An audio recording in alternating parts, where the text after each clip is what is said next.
ఈ రోజు తెలంగాణ గడ్డ మీద ఏదైతే కేంద్ర మంత్రిగా చెలామణి అవుతున్న కేంద్ర హోం శాఖ సహాయ మంత్రిగా చెలామణి అవుతున్న దేశం కోసం ధర్మం కోసం బేటీ బచావో బేటీ పడావో నారీ శక్తి జై భారత్ మాత అనేటోళ్ళ క్యాబినెట్ లో మినిస్టర్ గారి పుత్రుడు ఇవాళ ఏదైతే చేసిండో ఒక అమ్మాయిని మాయ మాటలు చెప్పి ఆమెను బలాత్కారం చేసి ఆత్మహత్యకు చేసుకునే విధంగా ప్రోద్బలించి ఆమెకు మెసేజ్లు పెట్టి ఆమెను అన్ని రకాలుగా శారీరకంగా మానసికంగా ఇబ్బంది పెట్టి వాళ్ళ కుటుంబాన్ని కూడా ఇబ్బంది పెడుతూ ఏదైతే రాజకీయాలు చేస్తున్నాడో ఈ కేంద్ర మంత్రి ఈ బండి సంజయ్ ఈ కేంద్ర మంత్రికి తొత్రుగా ఉన్న ఈ రాష్ట్ర ముఖ్యమంత్రి హోంశాఖ మంత్రి అయినటువంటి రేవంత్ రెడ్డి గారికి ఒకటే అడుగుతున్నా, అన్న రేవంత్ అన్నను అంటివి మహిళలను కోటీశ్వర్లను చేస్తా అంటివి, మహిళల మీద అఘాయిత్యాలు జరుగుతున్నాయి, మైనర్ బాలికను పాడు చేసిండ్రన్నా,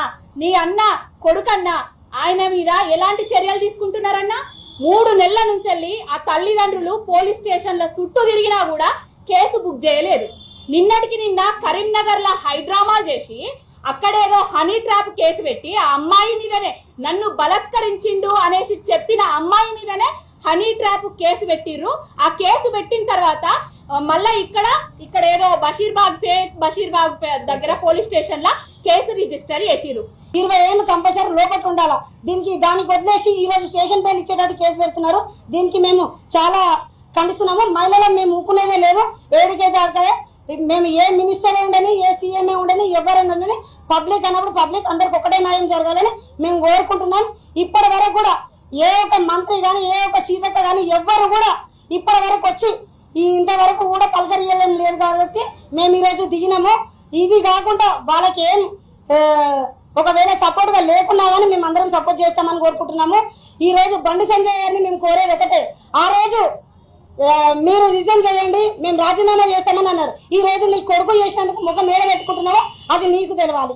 కాబట్టి దీనికి చాలా ఖండిస్తున్నాం మహిళలందరం. 24 ఏండ్ల పోరడు 17 ఏండ్ల అమ్మాయిని మాయమాటలు చెప్పి నమ్మించి మోసం చేసి ఆమెను నానా విధాలుగా చిత్రహింసలు చేస్తే ఫోక్సో చట్టం కింద బడా కేసులు పెట్టాల్సిన చిన్నగా స్టేషన్ బెయిల్ కేసులు పెట్టి ఆయనను కేంద్ర మంత్రి కొడుకు కాబట్టి అన్ని రాజకీయ పార్టీలు ఏదైతే కేంద్రంలో ఉన్న బీజేపీ పార్టీ రాష్ట్రంలో ఉన్న కాంగ్రెస్ పార్టీ ఆయనను ఏదో ఇరికించకుండా చేస్తున్నారు.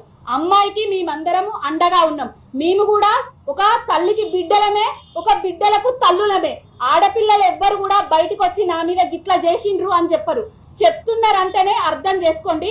ఈ 2 జాతీయ పార్టీలు కలిసి ఆనాడు కేసీఆర్ గారు ప్రభుత్వంలో ఉన్నప్పుడు చీమ చిటుక్కుమన్నా కూడా వాలిపోయే ఆ రీల్స్ అక్క ఆ పిచ్చి గ్యాంగు ఎక్కడ కనబడతలేదు. అమ్మాయికి అన్యాయం జరిగితే మీకు కూడా ఆడబిడ్డలు ఉన్నారు కదా అమ్మ, ఎవరెందుకు మాట్లాడతలేరు? ఎందుకు నోట్లో బెల్లం గడ్డలు పెట్టుకొని ఇట్లా కూర్చున్నారా? మనకు జరిగితే ఒక లెక్క, పక్కలకు జరిగితే ఒక లెక్కనా? న్యాయ వ్యవస్థలు ఎవరికైనా భారతదేశంలో ఒకటే లెక్క ఉండాలి. అది కేంద్ర మంత్రి అయినా లేకపోతే ఆటో డ్రైవర్ కొడుకు అయినా కూడా చట్ట ప్రకారంగా ఆయన మీద కేసులు బుక్ చేయాలి. కేంద్ర మంత్రి కొడుకు మీద కేసులు బుక్ చేయాలి. జీవిత ఖైదు విధించాలి. అమ్మాయికి న్యాయం జరగాలి. ఈ పోలీసు వాళ్ళందరూ ఆ అమ్మాయి కుటుంబానికి రక్షణ కల్పించాలి. ఆ అమ్మాయికి రక్షణ జరిగే వరకు, న్యాయం జరిగే వరకు మేము ఆ అమ్మాయి తరపున పోరాడుతూనే ఉంటాం. భారత్ మాత అనేటోళ్ళు ఒక్కసారి మీరు భారత్ మాత బిడ్డలైతే ఆ అమ్మాయికి న్యాయం చేయండి అని కోరుకుంటున్నాం.